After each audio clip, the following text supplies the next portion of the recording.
JTV news కు స్వాగతం. తిరుపతి ఉప ఎన్నికల్లో సుగుణమ్మను అత్యధిక మెజార్టీతో గెలిపించాలని జిల్లా మంత్రి గోపాలకృష్ణారెడ్డి నియోజకవర్గ ప్రజలకు పిలుపునిచ్చారు.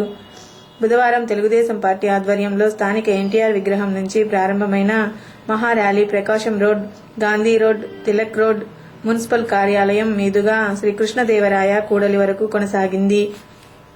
ఈ ర్యాలీకి జిల్లా నుంచి తెదేపా ఎమ్మెల్యేలు, నాయకులు, కార్యకర్తలు హాజరయ్యారు.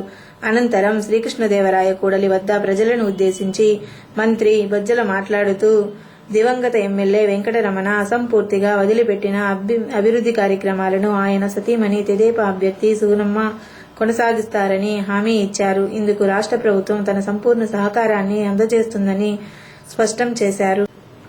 కాంగ్రెస్ పార్టీ హయాంలో నియమించిన ఓ తిరుమల తిరుపతి దేవస్థానం న్యాయవాది ఆధ్వర్యంలో నగరంలోని కొందరికి ఇళ్ల స్థలాల వివాదంపై నోటీసులు అందాయని, వాటికి ప్రజలు భయపడాల్సిన పనిలేదని, రాష్ట్ర ముఖ్యమంత్రి ప్రజలను ఆదుకుంటారని హామీ ఇచ్చారు.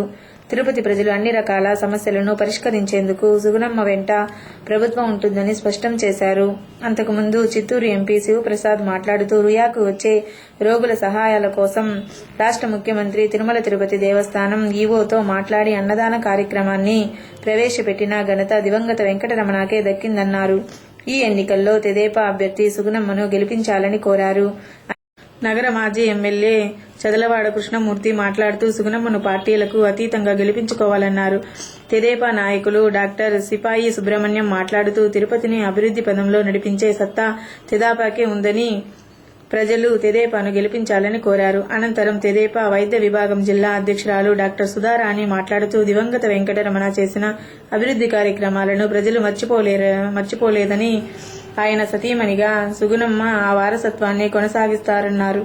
ఈ ర్యాలీలో తెదేపా జిల్లా పరిశీలకులు విజయమోహన్ రెడ్డి, రాష్ట్ర కార్యదర్శి దొరబాబు, మాజీ ఎంపీ నెలవల సుబ్రహ్మణ్యం, సత్యవేడు ఎమ్మెల్యే తలారి ఆదిత్య, తవనంపల్లి ఎమ్మెల్యే శంకర్ యాదవ్, మాజీ ఎమ్మెల్యే పరసారత్నం, మాజీ ఎమ్మెల్యే లలిత కుమారి, తెదేపా స్థానిక నాయకులు మందలపు మోహన్ రావు, నరసింహ యాదవ్, శ్రీధర్ వర్మ, దంపూరి భాస్కర్ యాదవ్, డాక్టర్ శ్రీహరిరావు, అన్నా రామచంద్రయ్య, అన్నా మల్లేశ్వరి, డాక్టర్ ఆశాలత, పసుపులేటి బ్రహ్మయ్య, అజయ్ ప్రతాప్, జిల్లా మహిళా అధ్యక్షురాలు పుష్పావతి, ఆసి మునికృష్ణ, నీలం బాలాజీ, భాజపా నాయకులు ముని సుబ్రహ్మణ్యం, అజయ్ కుమార్, సామంచి శ్రీనివాస్, తెదేపా అనుబంధ సంఘాలు టీఎన్టీయూసీ, టీఎన్ఎస్ఎఫ్ నాయకులు, కార్యకర్తలు పాల్గొన్నారు.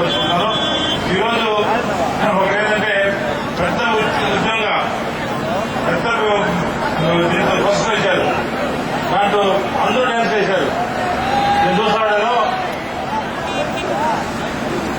అందరూ డ్యాన్స్ చేస్తా వచ్చారు. మీద ఉన్నటువంటి పెద్దలు మంత్రి గారు గోపాలకృష్ణారెడ్డి గారు ముద్రాలపై కోట్లు పెట్టి సంక్రాంతిని ఉల్లాసంగా చేసుకునే హక్కుని చంద్రబాబు నాయుడు గారు కల్పించారు. అదేవిధంగా రైతు రుణమాఫీ చేశారు. వాళ్ళు కాంగ్రెస్ వాళ్ళు చెప్పేది డాక్టర్ మహిళలకు రుణాలు మాఫీ చేయలేదు అని చెప్పంటున్నారు. డాక్టర్ మహిళలు కూడా చంద్రబాబు నాయుడు గారు చెప్పినట్టు గోపాలకృష్ణ గారు చెప్పారు. వార్తల్లో ఉన్న వాళ్ళకి, టౌన్లలో ఉన్న వాళ్ళకి, టౌన్లో ఉన్న వార్తా సంఘాలకి, గ్రామాల్లో ఉన్న డాక్టర్ సంఘాలకి అందరికీ కలిసి 7 లక్షల సంఘాలుంటే 70 లక్షల మంది ఉంటే అందులో 20 లక్షల మంది అప్డేట్ తీసుకోలేని పైసా